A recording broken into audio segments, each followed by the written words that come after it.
we're gonna reduce the speed on the mixer to low, and we're gonna incorporate our milk and our vanilla.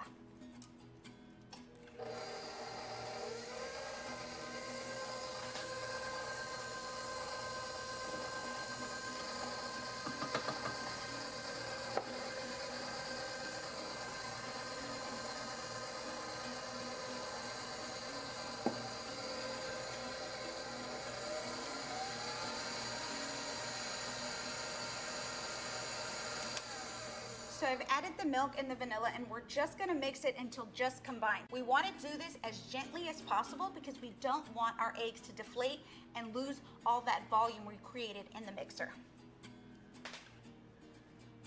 So I'm gonna go in with our flour,